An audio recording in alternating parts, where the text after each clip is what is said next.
చూస్తున్నారు కదా ఆ గంగమ్మ తల్లి యొక్క అలంకరణ. సాక్షాత్తు అమ్మవారి అక్కడ కూర్చున్నట్టుగా ఆ చిరునవ్వుతో ఎంతో అందంగా భక్తులని అనుగ్రహిస్తూ ఆమె నేనున్నాను అంటూ భక్తులకి ఆశీర్వచనాలు ఇస్తూ కనిపిస్తుంది. అమ్మవారికి ఈ జాతరలో వివిధ రకాల అలంకరణలతో అలంకరిస్తారు. జాతర సమయంలో గంగమ్మ తల్లిని పసుపు కొమ్ములతో బైరాగి వేషం మరియు శాకాంబరి దేవి అలంకరణలతో అలంకరిస్తూ ఉంటారు.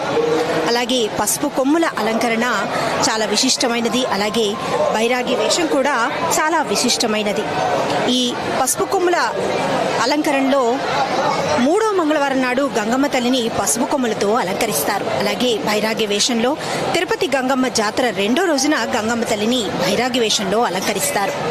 ఇక శాకాంబరి దేవి అలంకరణ చింతకొమ్మ దిన్నే గంగమ్మ తల్లి ఆలయంలో గంగమ్మ తల్లిని శాకాంబరి దేవిగా అలంకరిస్తారు.